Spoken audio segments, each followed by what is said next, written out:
Good evening and welcome to Greater Somerville for September 9th, 2014. I think I'm Joe Lynch. And I'm KyAnn Anderson. And there you go, we are back. Welcome back. Can you believe it? September. It feels like September. You're dressed like fall. It does. I put a little, I put the sweater on because it was chilly last night and I was out and about last night. So I said, well, it's going to be chilly by the time we leave the studio. So we are appearing for the first time in this new studio. I'm not going to say anything negative about it. I'm going to say it's brand new technology for me, for KyAnn, and for everyone else who uses the hot set. But we're working on a little bit of a makeover. We'll get to it. We've got the technology in. We're still working on the backdrop. But for right now, just for catching up on what we're going to talk about tonight, it's fine. It works. We're here. And I think everyone can hear us. We're only going to use one camera because if anybody watched the show that I tried to do, camera one, camera two, we were picking up stuff from WBZ TV. So. That's okay. Yeah. The technology just isn't your thing. We'll get there, but I'm going to give a shout out to Miguel, who spends an awful lot of time with people in this studio trying to get them acclimated to the new. Especially us at the last minute. I tried to get here a little extra early. But I noticed you were here earlier. Oh, bad traffic tonight. What's going on? We'll do the rant. The city of Somerville, if anybody's been out tonight, Medford Street, Highland Avenue, Broadway. If anybody's been out tonight, this is the first taste that you are going to have of when the Green Line bridges actually begin to be reconstructed because they closed the Medford Street Bridge. I think it was right around 4:30, 5 o'clock tonight. It was. At the height of rush hour traffic, they closed the bridge, which diverts all the traffic up School Street to Highland Avenue. It was awful. Highland Avenue was backed up past the Armory when I was on my way in here. So, naughty Joe Curtatone, you're going to have to do something with the traffic management problem during the reconstruction of the bridges. Well, the question that's the first taste we had of it. No, but the question that I have, I mean, obviously, disclosure, I worked on the Green Line extension, part of it in terms of the design, is that they said that they will not be doing the actual construction of the tracks and moving things over until like wee hours of the morning so that the commuter rails can keep, so is that different? They're not, you're absolutely right. But remember what has to be done underneath some of these bridges. It's the movement of the utilities. You have gas lines, you have electric lines, you have everything else that runs underneath, and that is in the purview of the municipality.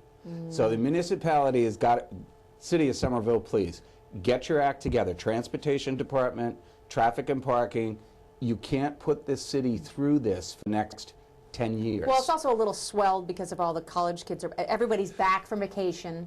Did you have a nice, We got it. We got it. I mean, all of us kind of get that this is going to be a massive thing for the city, but I'm going to be on the soapbox from now until 2020 when the thing is done. You know, we're promised, you and I worked on it all these years.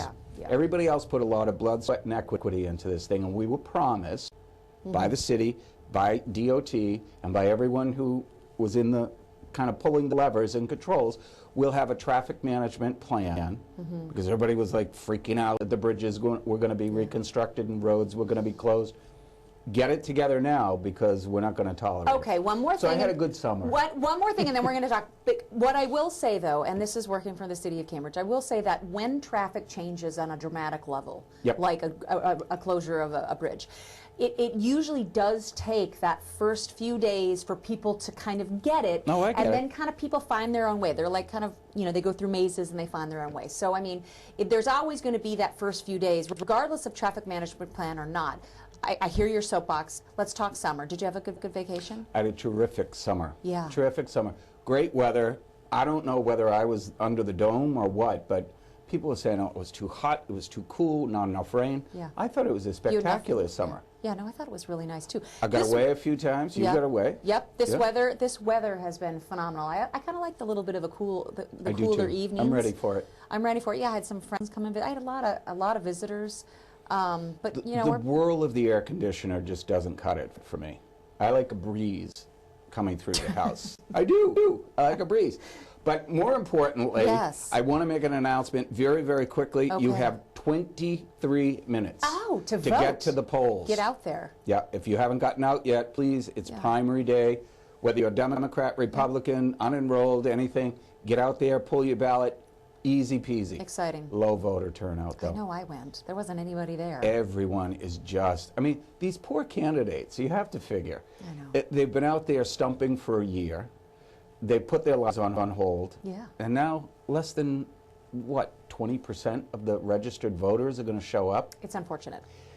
Well, how do you feel? I mean, you've been with them. You've done, for those of you who haven't seen, a lot of specials. Joe is political, political guru here. We here at SCAT TV just pride ourselves that every election season, the candidates come to us now. Yeah. They approach SCAT TV to get on SCAT TV because they know that, between the crew and the management and some of the shows that they appear on, we do quality productions. And a lot of the media outlets get the word out, which is another, media outlets are partners with the local media. Somerville Scout. John Keller, I have to give a shout out to. John was very helpful to me this season, in maneuvering through the campaign morass. But election season is coming fast to a close. Yeah. We're not going to make any predictions. No, that's not the goal of tonight. Tonight is just kind of a refresher, kind of to get Joe and I back together here. We do have a local race, though, and I still want to plug. We have a local race because I think most people know that State Representative Shortino stepped down earlier this year. There was no special election, and now there are multiple candidates out there. So you still have time. It is important to Somerville. There's a state rep race. Prematurely congratulating State Rep Denise Provo, who did not have an opponent, and State Senator Pat Jalen, who did not have an opponent. Yeah. That will come in November. So, election, exciting news, though, on the Orange Line. Very exciting news. Well, you kind of skipped ahead here because because of the technology, we didn't get a chance to really kind of go through all talking points. But I figured Joe and I have enough hot air to kind of cover 28 minutes. Well, but I did political. No. Then we were going to go into development. That's what I was going to say. I did the political stuff this year. You did a lot of the development shows. Yeah. And we ran those until, well, now yours. The winner is the, US2. US2. And that's an exciting thing for Union Square. Union Square master developer was selected by the SRA.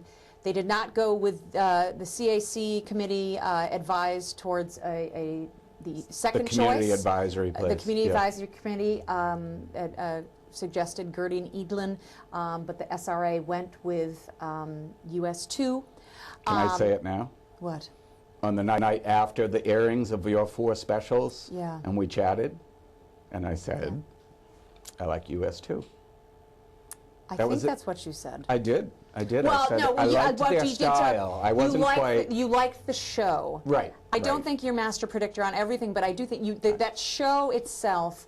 if any of you have not seen it and you want to know who's going to kind of be in our world for the next how many years, go to our YouTube channel, Greater Somerville YouTube, and check that out. US2, a great, very talented group of architects, designers, planners, all that. So I think they've started the community outreach well ahead of time. I saw that. Yeah. And so we're going to probably get them in here and find out a little bit more about what are the next steps. I think there's a lot of things going on. I hope they have a good transportation plan. Yes, good transportation plan. But similarly, you've got Assembly Row, a lot of things opening up. I actually went there to investigate because I heard all these wonderful things. I've seen it a little bit, but I went down there last weekend and went to Papagayo's. Because it had just opened. Earl's Kitchen is coming. Well, didn't we get an invite to that? We did get an invite. Thank you for the invite. No, I wasn't able to go. Yeah, I've been invited to like 3 of them. And the only one I went to Legal Seafood. I did go to and Legal. Legals is open. And I went down there. And I'd have to say, I mean, the waterfront, for those of you who haven't, it was really, and they had, I'm happy with what they did down there. It really is quite beautiful. It is. This is where we diverge. I always say the waterfront looks terrific, but the ass end of it, looking into the parking lots, I don't like the way they did that. I think they're. Did I just say ass end of it? You did. I did. And this is public television. But there you go. What I would say is it really, once you get there, it's a destination, but it still feels a little isolated. I mean, you have Kmart and Bed Bath & Beyond and everything on the other side. I think it'll get there. It'll get there. I think it'll open up. But what I liked about it was the energy of it, and it felt safe. We were there a little bit later in the evening. The lighting was great. The pedestrian walkways, and JP Licks was smack dab in the middle of it. They're going to make a killing. But anyway. There was a lot of people. I happened to go. I was invited to a couple of things down there, but I didn't make it. But I did go to lunch on last Friday at Legal. How was it? It was packed. Yeah, it's packed down there. It was packed down there. Well, the Orange Line, did you hear the That doesn't mean that I'm not going to go out of the blue. I'll still go to out of the blue. Okay. Orange Line Station opened up. That's fantastic. Looks like a prison guard tower. However, well, having worked on stations before, there are a lot of parameters that you don't recognize and that are behind the scenes. That's what I will say. However, it flooded. So we have that really terrible storm. It flooded. So that's unfortunate. I didn't work on that station, for the record. And that's what you get when you build on landfill. Okay, now we need to be more All of Assembly positive. Square is landfill. So let's switch back to Union Square. I want to be cheerful. I want to be able to be cheering, but I don't want to ignore what people were saying, is that when you build that type of thing on landfill, you're going to get it. Okay, so true. So then what would you have done? Not build it? I mean, I think the advantages of... Jokingly, I once said to former Mayor Dorothy Kelly Gay, I think you should just dig it up and let it all go back to the river. But well, that's not good land management. At any rate, I'm happy it's open. Union Square, very exciting things happening, but you can feel the buzz. And I just want to give a quick shout out. The Sherman Cafe has been a staple in the Union Square area for a long time, and they're closing. They're going to close. They are closing. I went into this weekend. For those of you who are diehards, go in there. They're closing in the next few days, maybe the next week. What's the reason? Any reason given? Well, they did have the market. The market is not reopening. It is going to be reopening as an ice cream shop, which I think is a very fantastic. Still owned by Sherman? Still owned by Sherman. Yeah. And what I understand from the manager there was that nobody lost their jobs in this transition, but the Sherman Cafe is going to be something slightly different. But for those of you who are loyalists, go there this weekend. I understand there's a small little gathering, well, not now, but Saturday, Sunday. But what a wonderful I think you're going to see more and more of that. You know, the folks that have been here for 10 years plus, they're going to have to change and adapt. Yep. You know, rents are going up, people talking about it, small commercial businesses are feeling the crunch. They're going to have to adapt to change. Well, I think people are anticipating the change, and I guess what I'm saying is I'm nervous because is the Sherman Cafe the start of it? I'm not predicting that. I mean, it is going to change. I saw Reliable Video is now boarded up, so I don't know if Reliable Markets switched and now they're going to sell that space. I don't want to predict anything, but I think you're going to see a constant churn over the next 10 to 15 years in the city. But well, a lot of the restaurants though have been like Bronwyn and Independent, all of them, and the new Union Square right next to the precinct where precinct was Brass Union. Yep. Those all seem to be thriving, which is wonderful. And I think with the we should give a shout out to our friends at the Independent, who always used to give us our sets for the big studio. I love the Independent got best restaurant in Union Square. And speaking of, and where did it get best in the Scout Somerville magazine? Scout Somerville, as I'm saying. Yes, it came out. And look at this, we happen to have a little. We happen to have one.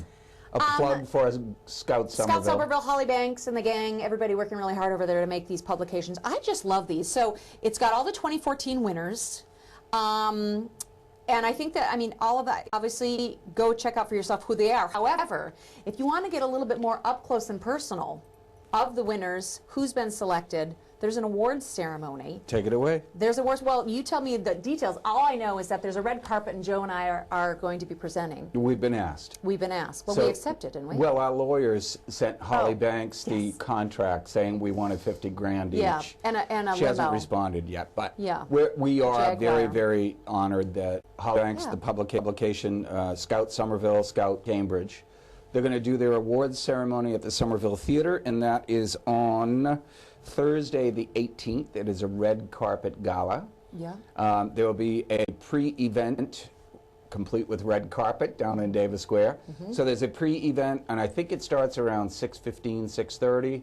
Then their awards presentation is inside the Somerville Theater, the big theater. And that starts, I think, at 7:30. It'll be covered by the press, obviously, and the awards will be given to Scouts 2014 Best of. And you and I are going to share the stage. And we're going to share the stage. And there's also, you can buy your tickets obviously early online. Yep. But there's also a lot of there's a lot of very interesting like circus things. They're going to have entertainment. Entertainment within the awards ceremony, because you know how the Emmys and the Grammys go. They're like, it's not going to be that long, so we can assure you it's not going to be that long. No, I think it runs about an hour.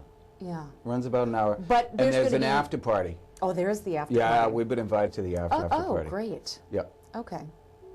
I'm excited about that. There you go. Do we know where that is? The after party is at the catering place in at Cuisine and Locale. Cuisine right down by Locale, Highland Kitchen. By Highland Kitchen. Very good. Thank you for remembering. And they're doing brunch now too. But speaking of Davis, we also did Art Beat this year. Oh my goodness. I mean, people said to me, people said, where have you guys been? How come you haven't been on the air? Yeah. Here's what happens typically for Greater Somerville. We do it all throughout the year. Yep. And then during election years, because there is so much to cover, we pre-tape a lot of shows.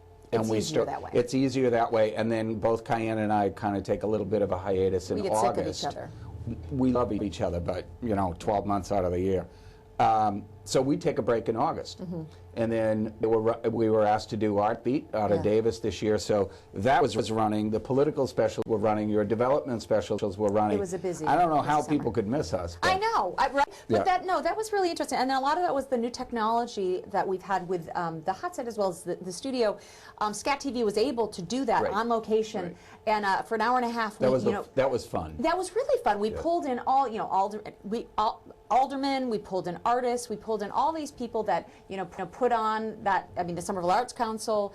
It's always a great event. And man on the street, we had a lot of people who were just attendees and they wanted to get on camera. We had kids on stilts. Yep. We had a bunch of that. So that's going to be on our blog. That's right. They were coming so in. if you didn't make Art Beat this year, it was another hot one. Go ahead and go to our Greater Somerville blog or our still YouTube. on there. Yeah, no, I know. And they it's can on check Scat it out. TV. Yep. So and they could check that out. I think they're going to do a live fluff festival. I don't know if we're going to be asked. Maybe that's... I think, it's typically the folks from Union Square who kind of do I guess we don't make the cut. That's okay. Hey, I thought that was good. We had the director's chairs out there. Yeah, we did well. Whatever, obviously not well enough. Yeah, let's pat ourselves. But we have more festivals coming up. We'll talk a little bit about that later, but I wanted to give a shout out. I attended a vigil last night, and it was extremely, extremely moving. And it was put together by a new group. You have to forgive me, I forget the actual name of it, but it is a group of youth and parents who have lost their children to opiate and drug abuse. Oh, yes. And that vigil was one of the most stunning things that I have seen. Hundreds of people just telling their story. And it was very well done. It was extremely well done. So kudos to, I want to say, give a shout out to Matt McLaughlin, who is now the alderman from Ward 1. He and his brothers and his friends they all started this organization just about a year ago, I think. Yeah. So it's a new organization. I'm going to try to give it as much play as I can. September is addiction month. It's trying to make it aware of the resources that are out there for people who suffer from the disease. But they contacted us, so we are going to have them on the show at some point. That's what we were talking about. Very, very moving, and I give a lot of kudos to the youth. It was mainly the youth of this city who put it together. Yeah. And kudos to the people at City Hall who assisted them with that. So it was very nicely done. The other vigil that's coming up is September 11th. So I never forget September 11th, and I hope you don't either. And where is that? That's meaning at the... That's on the community path. Yeah, it's on the community path. They usually start it right at Cedar Street. Right at Cedar Street. Cedar in the path. You walk down to Davis. There's a brief ceremony, and it helps you remember. Yeah. Yep. So those are the two things I did want to get out there. But take it away on other things that you have. Other things? Well... Take it away. Take it away, I'm just KyAnn. trying to think of some things that have been going on through the summer that I want to... We have a new chief of police coming up soon. I think, I'm not jumping the gun because it was announced that the mayor had chosen, oh my God, I forgot his first name. It's okay. Fallon, Dave Fallon. Yep. Dave Fallon, congratulations. I think it's going to be voted on at the Board of Aldermen's meeting on the 22nd of September, I believe. Oh, one thing I wanted to bring up, and I don't know, unfortunately, all the particulars, but there is a vote coming up, or it was last week, I want to say, but it was regarding developers and the amount that they were able to contribute to political campaigns, correct? Correct. And did the mayor veto that? Because it was 7-4 voted to allow this decrease to happen because it was felt, in my opinion, that it was not wanting the influence, because of all the development that's going to be coming in the next 10, 15 years, making sure these developers can contribute, but not overly so, to influence decisions that are made in our city regarding development. Obviously, I'm very for the smart development, but with the community input. And I think it was voted that they wanted to, have that amount decreased to lessen the influence. And I believe that the mayor had said that he would veto that if it did come to his desk. The behind the scenes on this is that Bill White put forward with some of his compatriots on the Board of Aldermen and said, we think it's a good idea. Somerville is ripe, for developers coming in, trying to pay to play, buy their way in, get access. We think it sends the right message to our city. Look at developers, you're going to be judged on your merits, not how much you contribute to our campaigns. The mayor countered that with his own proposal. There was a tug of war back and forth between the two of them. There were some changes made to the eventual one that went to the Board of Aldermen. The mayor doesn't like it, so the mayor said, I'm going to veto it. Okay. This is me. To be continued. It's politics as usual. Okay. I don't agree with the veto. I don't agree with the mayor acting like president. You don't veto stuff like that. It's the Board of Aldermen and the will of the people who are saying, this is our city. Yeah, we elected them. We elect them. So I did find that a little bit interesting. I mean, it wasn't only because it really doesn't seem like it's a big thing, but it's not the biggest. I mean, it really is symbolic when you think about it, because the drop, it's not a precipitous drop. It goes from 500 to 350 or 250. Yeah, that's nothing to a developer. The problem comes in, KyAnn, is where you have a big firm that has 1,000 employees, and you have the CEO of that firm telling top management, each of you has to contribute $500 to my favorite politician in Somerville in order to get me favor. That should not be. We've seen it time and time again. I've seen it not only here in Somerville, I've seen it in Boston, where I worked for many years. I worked for a very, very big organization where it was very subtly said, we have our favorite candidate for governor. We think the senior vice presidents and the senior folks should contribute $300. I never did. Yeah. But it happened right here in Somerville, and I think it's a good message to send to developers. Absolutely. Is that the Board of Aldermen is watching this thing, so that there is no influence peddling. Well, I also kind of, and this is, again, a little bit of my soapbox, but I've always felt as though, I feel that there needs to be a creation of principles or guidelines, much obviously to a larger scale than what was done at the Maxwell's Green when you and I were on that committee to create the covenant that with community principle guidelines based upon what the community said, and the developer, that was essentially attached to the developer's kind of contract, so they had to satisfy a lot of the things that we spoke about as priorities to the community. And now, as we come, with the master developer of Union Square, it's obviously going to be a concern at a much larger scale. And it's a big concern. It's a huge concern. These developers that are coming in, especially the real estate folks, not so much the master planner, but the real estate people, they're already buying up properties down in here. I know it. Harold Brown from Boston just bought a major block across the street. You don't think Harold's name is going to appear on political contribution lists. So I think it's something to keep an eye on. Yeah, it's a dangerous thing but it's politics. Money buys influence. We all know that. So we have a couple more minutes here, but I want to talk about bicycles, because bicycle safety and the amount of, there's been 2 fatalities in the last, couple of weeks.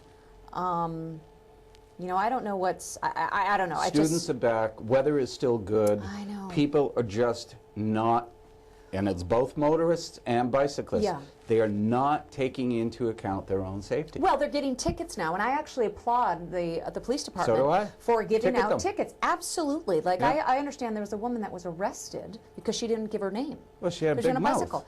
Well, She had a big mouth. She mouthed off to the policeman. This was in the report. Yeah. She basically told the policeman and then resisted To give the name. She wouldn't give her name. Yeah. She wouldn't give her name. She wouldn't show identification, and it's required under mass law. Yeah, I think that, yeah, people just need to be very careful out there, obey the laws, whether you're in a car or on a bicycle. Yep. But I do think that, you know, as we've seen more and more accidents, and you're right, students are back. When I drive to work, or on my bicycle, it's crazy. It's like rush hour with bicycles, which I love, don't get me wrong, but let's just be smart out there. One exciting thing, the community path extension from Cedar to Lowell. Coming soon? It's coming soon. It's coming together. Originally, they said September, but you and I both live and work in that neighborhood. And we walk by there. I always go and snoop we know around. It's not going to happen in September. What's with the fake grass? I don't know. You got to ask that question. Once again, we got to ask that question of City Hall. They put in fake grass on these elevated platform I mean, it's only because things, I just think of dogs. I have a dog, so I can. But you know, maybe it's a little puppy football field. Well, I don't know, but I just feel as though that. I mean, grass. I would love to see those cement kind of concrete just sculptures, or you know, let's get some green space. What did I say though? Nice you asked me about it the other night, and I said it's going to turn into a skate park. Oh, it's totally going to. They don't have any edging on the concrete. Right. I already saw that, but whatever. But I mean, at least the intersection, those people who do the vigil, you'll see it tomorrow. Stand on the Lowell Street Bridge and look down. Well, no, on the other side at Cedar. At Cedar, they've got these mounds of asphalt. Oh, you asked me about that. Yeah, I didn't know what that was. That I feel is going to be kind of a hangout place. Maybe they're volcanoes. Maybe we sit on a volcano. I don't know. But I'm excited for it to open. If you haven't gotten out and vote, you only got about a minute left. So I don't know what to tell you.